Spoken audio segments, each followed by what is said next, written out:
जय हिंद साथियों, welcome to self study classes with Sumit Jain YouTube channel में आप सभी का स्वागत है। दोस्तों, आज हम पर्यावरण पेडागोजी से संबंधित प्रश्नों पर अध्ययन करेंगे। ये बहुत ही महत्वपूर्ण प्रश्न है। आपसे निवेदन करूंगा कि आप हमारी लाइव सेशन, लाइव क्लासों से जरूर जुड़ें। दोपहर 2:30 बजे आपकी होती है पेडागोजी की क्लास, शाम को 6:30 बजे होती है पर्यावरण अध्ययन की क्लास, 7:15 पर शाम को होती है बाल विकास और रात में 10:10 पर हिंदी भाषा की क्लास होती है।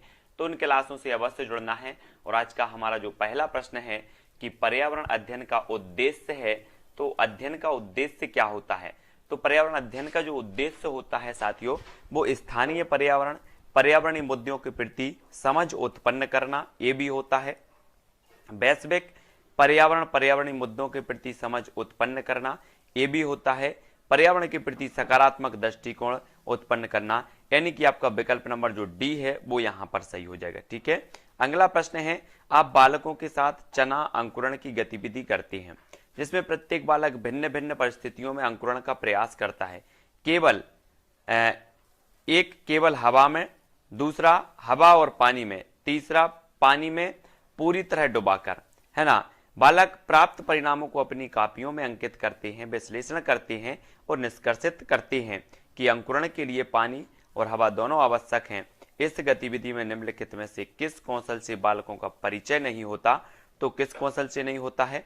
तो आपको पता होगा कि अवलोकन भी कर रहे हैं, वर्गीकरण भी कर रहे हैं, उन्नतीकरण भी कर रहे हैं, तार्किकता से नहीं हो रहा, यानी कि विकल्प नंबर यहां पर डी आपका सही होगा।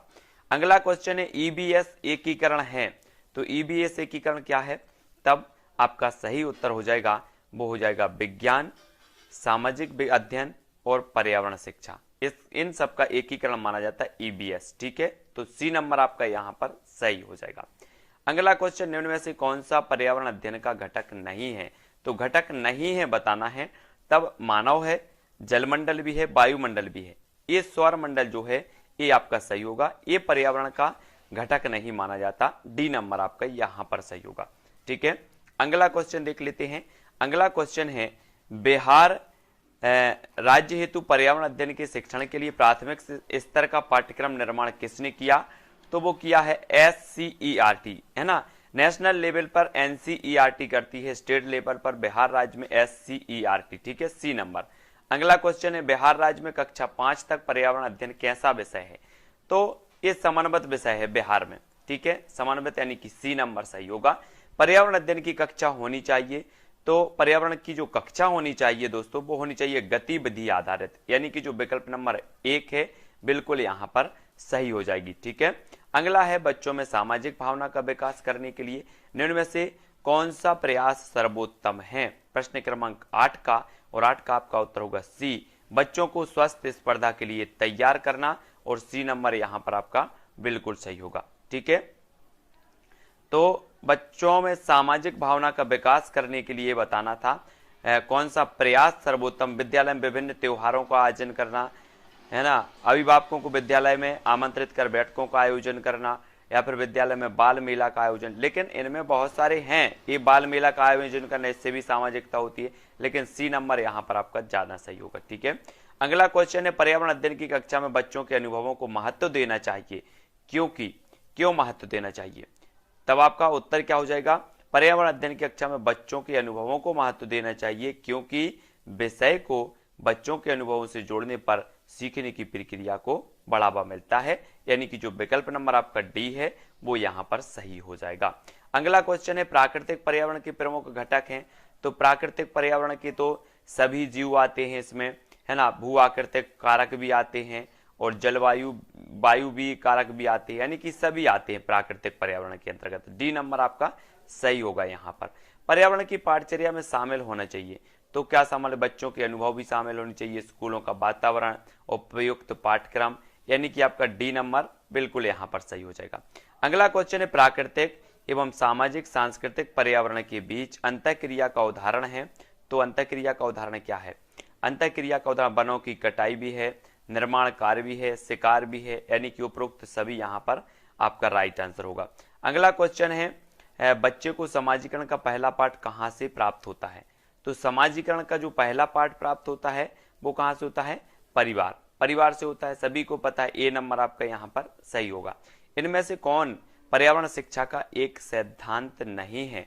तो एक सिद्धांत नहीं है, तब उत्तर बताना है प्रश्न क्रमांक 14 का।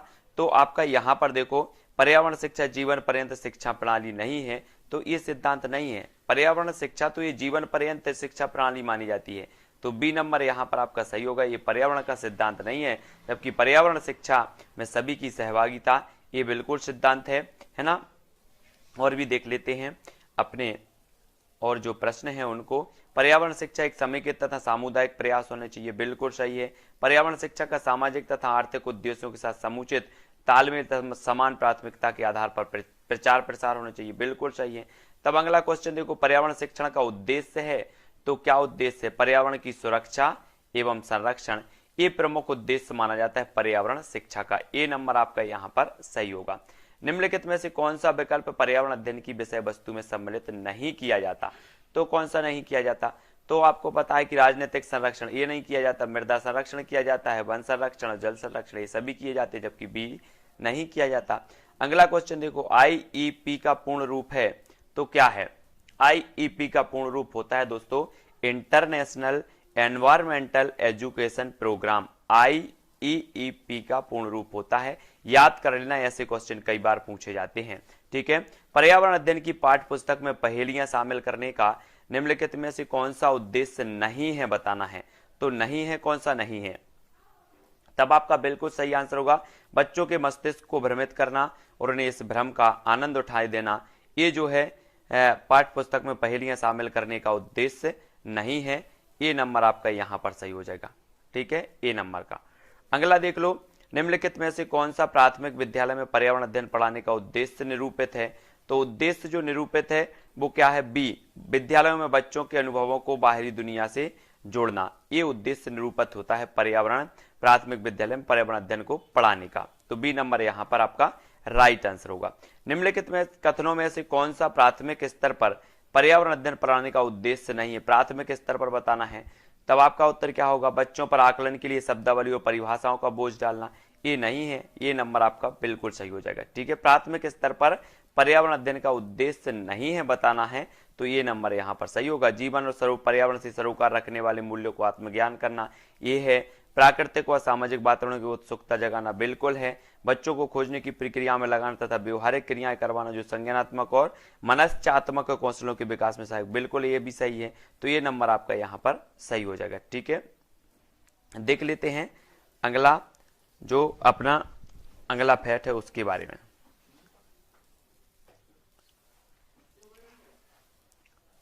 यहां पर देखो, राष्ट्रीय पाठचर्या की रूपरेखा 2005 प्राथमिक स्तर पर पर्यावरण अध्ययन शिक्षण का मुख्य उद्देश्य होना चाहिए, तो क्या होना चाहिए? 21 का आंसर बताना है।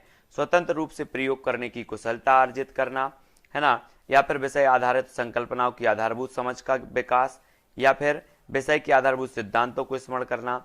तो आपका उत्तर हो जाएगा कक्षा कक्षीय अधिगम को विद्यालय के बाहर के जीवन से जोड़ना। ये जो है राष्ट्रीय पाठचर्या 2005 प्राथमिक स्तर पर पर्यावरण अध्ययन शिक्षण का प्रमुख उद्देश्य होना चाहिए, यानी कि विकल्प नंबर डी जो है वो आपका यहां पर सही होगा। अगला क्वेश्चन देख लो, अगला है निम्न में से कौन सा प्राथमिक स्तर पर पर्यावरण अध्ययन की पाठचर्या की आवश्यकता के अनुरूप नहीं है? तो कौन सा नहीं है? तब पाठचर्या के जो अनुरूप नहीं है तो वो नहीं है आपका, उसे काम की दुनिया में प्रवेश के लिए शिक्षार्थियों को ज्ञान एवं कौशल से लैस करना चाहिए। तो बी नंबर आपका यहां पर नहीं है ना, पाठचर्या की आवश्यकता के अनुरूप नहीं है। बी नंबर आपका यहां पर सही होगा। अगला क्वेश्चन है पर्यावरण की परिभाषा क्या है? तो ए बायोटेक एवं बायोटेक घटक समुद्र तल के नीचे पृथ्वी पर वस्तुएं, चीजें जो हमको घेरती हैं या फिर उपरोक्त में से कोई नहीं। तब आपका राइट आंसर हो जाएगा विकल्प नंबर ए बायोटेक, यानी कि जो है जैविक और अजैविक घटक। एक नंबर आपका सही होगा, ठीक है। आपको पता है कि पर्यावरण जो है जैविक और अजैविक घटकों से मिलता है, तो ए नंबर आपका यहां पर सही होगा।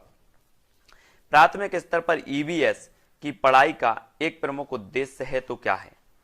तो प्राथमिक स्तर पर बताना है, तब आपका राइट आंसर होगा कक्षा की पढ़ाई को शिक्षार्थी के विद्यालय के बाहर के जीवन से संबंधित करने में सहायता करना। ये प्राथमिक स्तर पर ईवीएस की पढ़ाई का प्रमुख उद्देश्य सी नंबर माना जाता है। तब अगला क्वेश्चन है प्राथमिक स्तर की अच्छी ईवीएस पाठचर्या में होना चाहिए, तब क्या होने चाहिए? प्राथमिक स्तर की अच्छी ईवीएस, तब आपको बताना है प्राथमिक स्तर की अच्छी ईवीएस पाठचर्या में होना चाहिए, तो अपने आसपास को खोजने के अवसर प्रदान करना। बी नंबर यहां पर सही हो जाएगा। ठीक है, अगला क्वेश्चन देख लो। ईवीएस संक्षेपण खाली स्थान अर्थ प्रयुक्त होता है, तो किस में प्रयुक्त होता है? ईबीएस संक्षेपण, यानी कि जो ईबीएस ये संक्षेपण है, किसका संक्षेपण है? एनवायरमेंटल स्टडीज, है ना। डी नंबर यहां पर आपका सही होगा। निम्न में से कौन सा प्राथमिक स्तर पर पर्यावरण अध्ययन के शिक्षण का उद्देश्य नहीं है, बताना है। तो कक्षा कक्ष में होने वाले अधिगम को विद्यालय के बाहर दुनिया के साथ जोड़ना, ये तो है। और भी देख लेते हैं विकल्प, ये और भी विकल्प हैं आपके सामने। तो आपका राइट जो आंसर होगा वो क्या होगा कि बच्चों को प्रश्न पूछने के लिए आवश्यक प्रेरित करना चाहिए, है ना। ये भी है ना। बच्चों को अपने निकटतम परिवेश से परिचय प्राप्त करने के लिए अवश्य प्रेरित करना चाहिए, ये भी है। जबकि नहीं है तो वो नहीं है, शिक्षक कक्षा कक्ष में कड़े अनुशासन को सुनिश्चित करे, यानी कि बी नंबर आपका बिल्कुल यहाँ पर सही होगा। प्राथमिक कक्षाओं में पर्यावरण अध्ययन पढ़ाने के लिए निम्न में से कौन सा उद्देश्य संबंधित नहीं है, तो कौन सा नहीं है? प्रश्न क्रमांक 28 और 28 का आपका विज्ञानों के आधारभूत प्रत्ययों और सिद्धांतों को रटकर याद कर लेना, ये जो है ये प्राथमिक कक्षाओं में पर्यावरण अध्ययन पढ़ाने के जो है उद्देश्य नहीं है, तो ये नंबर आपका सही होगा। अगला क्वेश्चन है साथियों, प्राथमिक स्तर पर पर्यावरण अध्ययन की पाठ्य पुस्तक में निम्नलिखित में से कौन सी विशेषता नहीं होनी चाहिए? तो नहीं होनी चाहिए, तो कौन सी नहीं होनी चाहिए? यह परिभाषा और अमूर्त अवधारणाओं की व्याख्या करने पर अधिक ध्यान केंद्रित करती है, तो ये सी नंबर आपका यहाँ पर ए नहीं होनी चाहिए। ठीक है, ये सी नंबर आपका सही हो जाएगा। अपने पर्यावरण की स्वच्छता और शुद्धता का मूल्यांकन करना प्रमुख उद्देश्य है, तो काय का उद्देश्य है? ये मूल्यांकन करना, स्वच्छता और शुद्धता का मूल्यांकन करने भावनात्मक क्षेत्र का उद्देश्य, बी नंबर आपका यहाँ पर सही होगा। राष्ट्रीय पाठचर्या की रूपरेखा 2005 के अनुसार पर्यावरण अध्ययन को किस कक्षा समूह में स्थान दिया गया है? तो किस कक्षा समूह में दिया गया है? तीसरी से 5वीं कक्षा, बी नंबर यहाँ पर आपका सही होगा। अगला क्वेश्चन है, पर्यावरण अध्ययन के पाठ्यक्रम जिसे 6 उप विषयों चतुर्दिक निर्मित किया गया है में पौधे और पशु को जानबूझकर परिवार और मित्र उप विषय के अंतर्गत सम्मिलित किया गया। इसके लिए निम्नलिखित में से एक कारण को छोड़कर से सभी कारण हो सकते हैं, यह कारण कौन सा है? तब आपको बताना है प्रश्न क्रमांक 32, और 32 का जो राइट आंसर हो जाएगा वो बताना है। विकल्प को आपको पढ़ना है और आपका जो उत्तर हो जाएगा वो क्या हो जाएगा? प्रश्न क्रमांक 32 का उत्तर होगा सी, यानी कि यहां पर देखो सी नंबर आपका ए वाला। इस बात को उभारना कि किस प्रकार मनुष्य एक दूसरे से घनिष्ठ संबंधों को साझा करते हैं, और सी नंबर आपका यहां पर बिल्कुल सही हो जाएगा। अगला क्वेश्चन है, सीखने की प्रक्रिया में अभिप्रेरणा। तो अभिप्रेरणा क्या करती है? अभिप्रेरणा जो है बच्चों में सीखने की प्रति रुचि का विकास करती है ना। ये नंबर आपका यहाँ पर सही हो जाएगा। सीखने की प्रक्रिया में अभिप्रेरणा बच्चों में सीखने की प्रति रुचि का विकास करती है। बच्चे दुनिया के बारे में अपनी समझ का सृजन करते हैं। इस कथन का जो श्रेय है वो किसे जाता है? किसे जाता है? पावलोव को, कोहलबर्ग, पियाजे या फिर स्किनर। तब आपको पता होगा ये कहा था इस पियाजे साहब ने, है ना। और पियाजे साहब ने संज्ञानात्मक विकास का सिद्धांत दिया और इन्होंने विकासात्मक अवस्थाओं का जो वर्णन किया वो 4 अवस्थाओं का वर्णन किया, है ना। तो इन अवस्थाओं को आपको पढ़ना है, इनके काल भी याद रखना है। अगला क्वेश्चन है, बच्चों के लिए सीखने के अवसर प्रदान करने के लिए आप इनमें से क्या नहीं करेंगे? क्या नहीं करेंगे? तब आपका सही उत्तर होगा, बच्चों को समस्या सुलझाने के लिए प्रेरित करेंगे, उनकी अवधारणात्मक संरचना को स्पष्ट करने में मदद करेंगे, उन्हें सुझाव व संकेत देने जिससे नया ज्ञान सीखें। ये सारे के सारे करेंगे, लेकिन करेंगे नहीं तो वो नहीं करेंगे, उन्हें सही उत्तर अच्छी तरह से समझ लेंगे। डी नंबर आपका ये नहीं करेंगे, ठीक है, उन्हें खुद जो है अवसर देंगे, तो आपका डी नंबर यहाँ पर सही होगा। बच्चों में प्रतिदिन डायरी लिखने, मौसम दर्ज करने एवं उससे संबंधित प्रश्न पूछने पर बच्चों में किस कौशल का विकास होता है? तो कौन से कौशल का विकास होता है? तब आपका उत्तर होगा क्या? संप्रेषण कौशल, यानी कि जो विकल्प नंबर आपका सी है वो यहां पर सही हो जाएगा। निम्न में से कौन सा नियम अधिगम के प्रयास व त्रुटि सिद्धांत से संबंधित नहीं है? तो कौन सा नियम नहीं है? तो आपने पढ़ा होगा तत्परता का नियम दिया है थार्नडाइक साहब ने, प्रभाव का भी दिया है, अभ्यास का दिया, लेकिन पुनर्वलन ये नहीं है, तो ये नंबर आपका यहाँ पर सही हो जाएगा। निम्न में से कौन सी विशेषता अच्छे शिक्षण की नहीं है? तो अच्छे शिक्षण की नहीं है, तो कौन सी नहीं है? तो अच्छे शिक्षण की देखो, अच्छा शिक्षण क्रिया आधारित होता है, बिल्कुल सही है। अच्छा शिक्षण लोकतांत्रिक होता है, बिल्कुल सही है। अच्छा शिक्षण मूल आधारित होता है, ए आपका नहीं है। अच्छा शिक्षण सुव्यवस्थित निश्चित उद्देश्य युक्त होता है, ये भी सही है, तो सी नंबर आपका यहाँ पर सही होगा। अगला क्वेश्चन देख लो, पर्यावरण अध्ययन के शिक्षक के रूप में चिड़ियाघर के भ्रमण का आयोजन करने का मुख्य उद्देश्य होना चाहिए, तो क्या होनी चाहिए? तब आपका राइट आंसर क्या हो जाएगा? विकल्प नंबर डी, यानी कि शिक्षार्थियों को सक्रिय अधिगम अनुभव उपलब्ध कराना। डी नंबर आपका यहाँ पर बिल्कुल राइट आंसर होगा।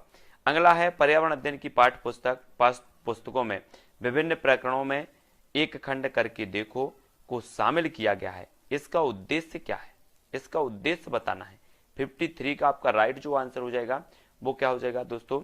वो हो जाएगा इसका उद्देश्य प्रत्यक्ष एवं हस्तपरक अनुभव उपलब्ध कराना, यानी कि जो बी नंबर है वो सही हो जाएगा यहाँ पर। कक्षा में एक प्रभावी शिक्षण अधिगम प्रक्रिया होती है जब शिक्षक बच्चों के ज्ञान को पढ़ाई जाने वाली नई संकल्पना के साथ जोड़ने में सहायता करता है। इसके पार्श्व में निहित उद्देश्य है खाली स्थान को बढ़ावा देना। किसको बढ़ावा देना?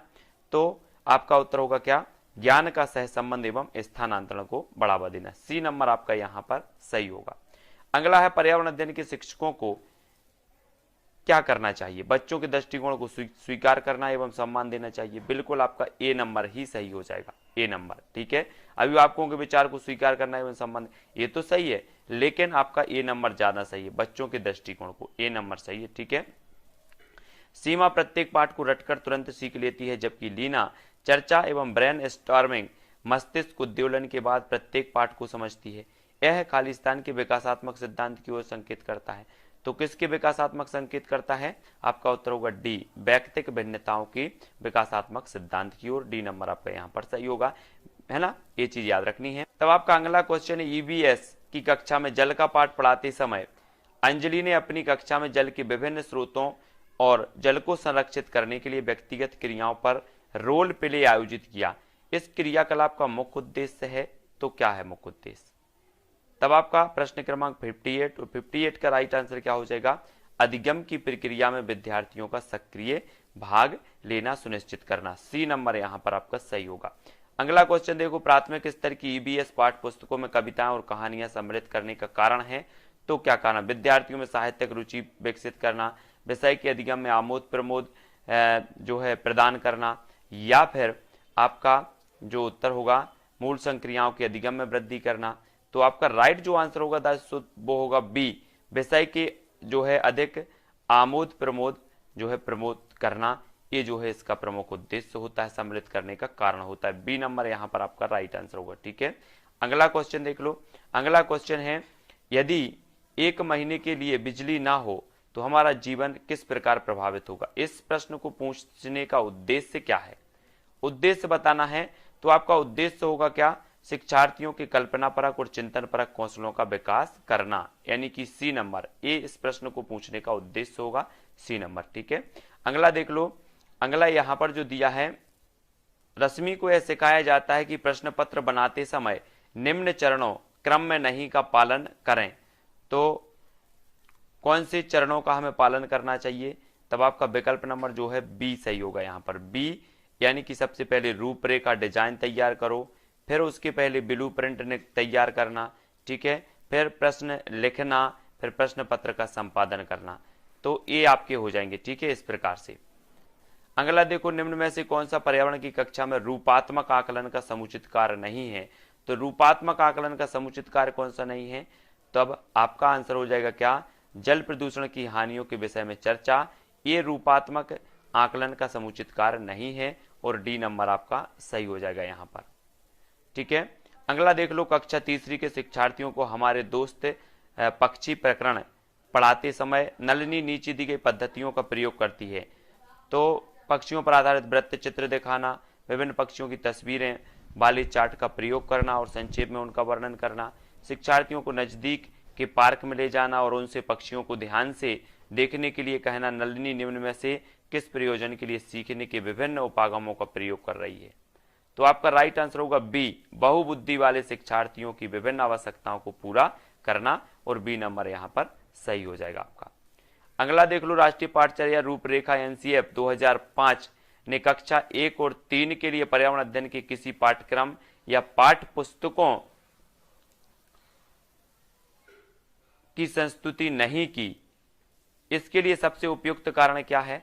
तो इसके लिए सबसे उपयुक्त जो कारण है वो संदर्भ युक्त अधिगम परिवेश प्रदान करना, यानी कि डी नंबर आपका सही होगा, डी नंबर। ठीक है। प्राथमिक कक्षाओं में पर्यावरण अध्ययन के लिए निम्नलिखित सभी सामान्य उपागमों का अनुपालन किया जाना चाहिए।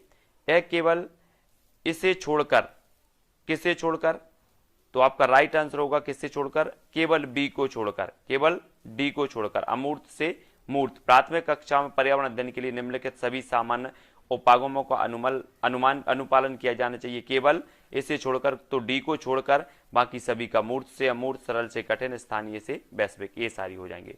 एक नव नियुक्त पर्यावरण अध्ययन के एक शिक्षक के रूप में पढ़ाने से पहले आपकी सबसे पहली प्राथमिकता होगी तो क्या होगी, तो आपकी सबसे पहली जो प्राथमिकता होगी वो होगी शिक्षार्थियों को समाज सांस्कृतिक प्रोफाइल विवरण तैयार करना, यानी कि सी नंबर आपका यहां पर सही होगा। ये आपकी जो है प्राथमिकता होगी, पहली प्राथमिकता। विशिष्ट से सामान्य का सिद्धांत निम्न में से किस में प्रयोग होता है, तो किस में होता है, तो विशिष्ट से सामान्य होता है आगमन विधि, आगमन विधि, यानी कि डी नंबर आपने पढ़ा होगा। ठीक है। अगला क्वेश्चन है पर्यावरण अध्ययन की अधिगम का सिद्धांत कौन सा है, पर्यावरण अध्ययन का बताना है, तो आवश्यकता का सिद्धांत है, उपयोगिता का भी है, जीवन से संबंधित होने का, यानी कि उपर्युक्त सभी आपका राइट आंसर यहां पर हो जाएगा। शिक्षक की सबसे बहुमूल्य निधि है तो क्या है, बहुमूल्य निधि बताना है, तो ये है छात्रों का विश्वास, यानी कि डी नंबर आपका शिक्षक की सबसे बहुमूल्य निधि मानी जाती है, डी नंबर। अगला क्वेश्चन है परिकल्पना को बार बार परीक्षण करने से गलत नहीं पाया जाता, तो वह है एक सिद्धांत, कानून, मूल संकल्पना या खोज, तो वह एक सिद्धांत होता है, ए नंबर यहां पर आपका राइट होगा। पर्यावरण अध्ययन के शिक्षण हेतु निम्न में से कौन सा उद्देश्य आवश्यक नहीं है, तो कौन सा उद्देश्य नहीं है पर्यावरण शिक्षण के लिए, विज्ञान के आधारभूत प्रत्ययों और सिद्धांतों को रटकर याद कर लेना, ये आवश्यक नहीं है पर्यावरण शिक्षण के लिए। ठीक है, तो ये चीज आपको याद रखनी है। अगला क्वेश्चन है दोस्तों, पर्यावरणीय अध्ययन पाठ्यक्रम बच्चों की समग्र शिक्षा का कारण बन सकता है यदि यह विषयगत, एकीकृत और समावेशी, तो ये सभी आपका बिल्कुल सही हो जाएगा। ठीक है, डी नंबर का। समुदाय एक महत्वपूर्ण शिक्षण और अधिगम संसाधन है, क्योंकि समुदाय एक महत्वपूर्ण शिक्षण और अधिगम संसाधन है क्योंकि यह वास्तविक परिस्थिति में सीखने का अवसर प्रदान करता है, और डी नंबर यहां पर आपका सही होगा, डी नंबर। ठीक है, 73 का डी। अगला है पर्यावरण अध्ययन में शिक्षक के द्वारा बच्चों को स्वयं के आकलन के लिए अवसर देना चाहिए। स्व आकलन है तो ये क्या है, सीखने के लिए समान आकलन, ये स्व आकलन है, सी नंबर आपका सही होगा यहां पर। नेक्स्ट है खालिस्तान को विज्ञान शिक्षण को अधिक स्थायी बनाने की कुंजी माना जाता है, तो किसको माना जाता है, प्रयोग को, प्रयोग यानी कि ए नंबर, प्रयोग को विज्ञान शिक्षण को अधिक स्थायी बनाने की कुंजी माना जाता है, और ये नंबर आपका सही हो जाएगा। निम्न में से कौन सी परिघटना कक्षा में प्रदर्शित नहीं की जा सकती, तो कौन सी नहीं की जा सकती, कोहरा निर्माण, सी नंबर, ए नहीं किया जा सकती, कक्षा में प्रदर्शित नहीं की जा सकती, सी नंबर आपका बिल्कुल सही है, बाकी आपके सही हैं। ठीक है, कक्षा जो है 8 का एक विद्यार्थी एक मिश्रण के अवयवों को पृथक करने के लिए प्रयोग करता है। प्रयोग के तरीके की सारणी दी गई है, आ, वा, बा, है ना, क्रमशः क्या होंगे सभी बताएंगे। मिश्रण, चुंबक, जल, ये आ है, निस्पंदन, जल निस्पंदन, नमक का जल, बा है, तो ये क्या होंगे, विकल्प है आपके लोहे की कीलें एवं बालू, लोहे की कीलें एवं चीनी, लकड़ी के टुकड़े एवं बालू, या फिर स्टेनलेस एवं चीनी। तब आपका उत्तर क्या हो जाएगा, विकल्प नंबर 1 लोहे की कीलें, है ना, एवं बालू, तो आपका सही हो जाएगा 1 नंबर। ठीक है ना। मिश्रण यानी कि जो है मिश्रण, चुंबक और जल, इनसे क्या बनेगा, लोहे की कीलें बन जाएंगी, है ना, और निस्पंदन, नमक का जल, ये जो है बालू का निर्माण करेंगे। यहाँ पर मिश्रण के अवयवों को पृथक करने के लिए प्रयोग करता है, प्रयोग के तरीके की सारणी दी गई है, और वह क्रमशः क्या होंगे ये हमें बताना था, तो ये होंगे लोहे की कीलें और बालू होंगी। ठीक है, अर्थशास्त्र की मूल अवधारणाओं की समझ विकसित की जा सकती है, कैसे विकसित की जा सकती है, बाजार के रोल प्ले का आयोजन करवाकर, बिल्कुल सही है, बैंक पोस्ट का ऑफिस भ्रमण करवाकर, बिल्कुल सही है, मूल्य जैवी अमूर्त धारणा को उदाहरणों द्वारा व्यक्त करके, तब आपका उत्तर हो जाएगा विकल्प नंबर डी। अर्थशास्त्र की मूल अवधारणाओं की समझ विकसित की जा सकती है, डी, यानी कि उपयुक्त सभी कारणों से। ठीक है, अगला क्वेश्चन है सामाजिक विज्ञान में कौन सा आयाम शामिल नहीं है, तो कौन सा आयाम नहीं है? सामाजिक भूगोल है, इतिहास है, राजनीतिक विज्ञान है, व्यवसायिक विज्ञान नहीं है, यानी कि विकल्प नंबर डी जो है आपका यहाँ पर सही हो जाएगा। अगले क्वेश्चन की ओर बढ़ते हैं। अगला जो अपना क्वेश्चन है साथियों वो है सामाजिक विज्ञान के संदर्भ में पर्यावरण अध्ययन पढ़ाने का निम्नलिखित में से कौन सा उद्देश्य नहीं है? तो कौन सा उद्देश्य नहीं है? तब आपका उद्देश्य सही हो जाएगा। इसे बच्चों को मुख्य शब्दावली की सही परिभाषा याद करने योग्य बनाना, ये जो है उद्देश्य नहीं होता और ये नंबर आपका सही होगा। बाकी सभी उद्देश्य से शिक्षार्थियों को विद्यमान विचारों और अभ्यासों का प्रश्न करने की योग्य बनाना बिल्कुल सही है। इसे बच्चों को समाज के एक जिम्मेदार सदस्य के रूप में बढ़ने के योग्य बनाना बिल्कुल सही है। ठीक है, इसे बच्चों को संस्कृति अभ्यासों में विविधता का सम्मान करने योग्य बनाना बिल्कुल सही है। तो ये नंबर आपका यहाँ पर सही होगा। अगला क्वेश्चन है रोहन के विद्यालय में एक विज्ञान प्रदर्शनी का आयोजन किया गया था। इसका आयोजन एक उद्देश्य के साथ किया गया था। आपके विचार से कौन सा उद्देश्य सर्वाधिक उपयुक्त है? तो कौन सा सर्वाधिक उपयुक्त है? तब आपका उत्तर होगा शिक्षार्थियों के लिए सृजनात्मक माध्यम उपलब्ध करवाना। डी नंबर आपका बिल्कुल सही हो जाएगा। ईबीएस कक्षा में सामाजिक असमानताओं पर अधिक बल देने के लिए निम्न में से कौन सा अधिक प्रभावी अधिगम अनुभव होगा? तो कौन सा होगा? प्रश्न क्रमांक 82 और 82 का राइट आंसर क्या हो जाएगा? वो होगा आपका डी, विद्यार्थियों से समूह परियोजना का भार अपने ऊपर लेने के लिए कहना। ये डी नंबर आपका बिल्कुल सही हो जाएगा। अगला है प्राथमिक स्तर के ईबीएस को पाठचर्या शुद्ध विज्ञान और सामाजिक विज्ञान की संकल्पनाओं को सम्मिलित करके विकसित किया गया है। ऐसा करने का मुख्य उद्देश्य क्या है? ऐसा करने का मुख्य उद्देश्य होता है शिक्षार्थी को पर्यावरण को संपूर्ण ढंग से देखने योग्य बनाना। ए नंबर सही है आपका। अगला है विज्ञान का एक शिक्षक 6 छात्रों को 3 समूह में बांटता है। प्रथम समूह के सदस्य आपस में कसकर आलिंगन कर रहे हैं। दूसरे समूह के सदस्य एक दूसरे के हाथ पकड़े हुए हैं। तीसरे समूह के सदस्य एक दूसरे से दूर दूर खड़े हैं। शिक्षक क्या पढ़ाना चाहता है? तो वो पढ़ाना चाहता है ठोस, द्रव, गैस की प्रकृति। डी नंबर आपका सही हो जाएगा यहाँ पर 84 का आंसर। ठीक है, अगला क्वेश्चन देख लेते हैं। यदि एक अध्यापक आलू, चावल, ब्रेड व शक्कर के उदाहरणों का सहारा लेता है तो वह क्या पढ़ाना चाहता है? तो वो पढ़ाना चाहता है कार्बोहाइड्रेट, क्योंकि आलू, चावल, ब्रेड, शक्कर में कार्बोहाइड्रेट होता है और बी नंबर आपका सही हो जाएगा यहाँ पर। विज्ञान के एक शिक्षक को मैंग्रोव पादपों की तलाश हेतु विद्यार्थी का किस क्षेत्र में खोज के लिए प्रोत्साहित करना चाहिए? तो वो करना चाहिए खोज के लिए लवोड़भिद दलदल में। बी नंबर आपका यहाँ पर सही होगा। ठीक है, मैंग्रोव पदार्थों की तलाश हेतु, तो बी नंबर। 87 निम्न में से कौन सा प्राथमिक स्तर पर विज्ञान शिक्षण का वांछित उद्देश्य है? तो प्राथमिक विज्ञान शिक्षण का वांछित उद्देश्य बताना है तो विज्ञान के तथ्यों और सिद्धांतों एवं इसके अनुप्रयोगों को जानना बिल्कुल सही है। प्राकृतिक जिज्ञासा, सौंदर्य परख की अनुभूति तथा विज्ञान एवं प्रौद्योगिकी में सृजनात्मकता का पोषण बिल्कुल सही है। ईमानदारी, सत्यनिष्ठा और सहयोग के मूल्यों को आत्मसात करना, यानी कि जो विकल्प नंबर आपका डी है वो यहाँ पर सही होगा। अगला क्वेश्चन है विज्ञान प्राकृतिक विषय का व्यवस्थित ज्ञान एवं धारणाओं के मध्य संबंधों का तार्किक अध्ययन है जिनमें यह विषय व्यक्त होते हैं। उपरोक्त विज्ञान की परिभाषा किसने दी है? तो वो दी है WC डैम्पियर, यानी कि ए नंबर आपका यहां पर सही होगा। पर्यावरण अध्ययन की अंतः विषयी प्रकृति पर्यावरणीय मुद्दों को खालिस्तान द्वारा संबोधित करती है। तो किसके द्वारा करती है? तो वो करती है दोस्तों विज्ञान, सामाजिक विज्ञान, पर्यावरण शिक्षा की विषय वस्तु और पद्धति के प्रयोग के द्वारा संबोधित करती है, यानी कि डी नंबर आपका यहाँ पर सही हो जाएगा। पर्यावरण अध्ययन में संकल्पना और मुद्दों को विज्ञान और सामाजिक विज्ञान विषय के रूप में नहीं रखा है। क्यों नहीं रखा है? क्यों नहीं रखा है? तो इस आयु वर्ग के बच्चे अपने परिवेश को समग्र रूप में देखते हैं, यानी कि सी नंबर आपका यहाँ पर सही हो जाएगा। ठीक है, पर्यावरण शिक्षण को बाल केंद्रित बनाने हेतु प्रभावशाली विधि कौन सी है? तो कौन सा हो जाएगा? भ्रमण है, समूह कार्य है, बागवानी है, यानी कि इनमें से सभी जो विधियां हैं वो प्रभावशाली विधियां मानी जाएंगी। ठीक है, तब अगला क्वेश्चन देख लेते हैं। अगला जो क्वेश्चन है अपना वो क्या है? बाल केंद्रित शिक्षण का अर्थ निम्न में से क्या नहीं है? तो क्या नहीं है? तो समुदाय केंद्रित, ये नंबर नहीं है। शिक्षार्थी केंद्रित, छात्र केंद्रित, अध्येता केंद्रित, ये सारे हैं, ये नहीं है, यानी कि ये नंबर आपका सही होगा। पर्यावरण शिक्षण की प्रभावशाली विधि है तो क्या है? प्रयोगशाला विधि। डी नंबर आपका यहाँ पर सही होगा। ठीक है, TLM का अर्थ निम्न में से क्या है? TLM का बताना है तो teaching learning material. Teaching learning material TML का अर्थ हो जाता है। प्राथमिक स्तर पर पर्यावरण अध्ययन के लिए कौन सी विधि प्रभावशाली है? तो प्राथमिक स्तर की बात होती है तो कहानी विधि प्रभावशाली होती है, क्योंकि बच्चे जो है कहानी पसंद ज्यादा करते हैं। ठीक है, बच्चों के सीखने के तरीकों पर सबसे पहले अध्ययन करने वाले व्यक्ति थे तो कौन थे? जीन पियाजे और एलएम वाइगोत्स्की। ए नंबर आपका यहाँ पर सही होगा, बच्चों के सीखने के तरीकों पर ए नंबर। ठीक है, पर्यावरण अध्ययन की कक्षा में विद्यार्थियों में खोज से संबंधित दक्षताओं का विकास करने हेतु एक शिक्षक निम्न में से किसका चुनाव करेगा?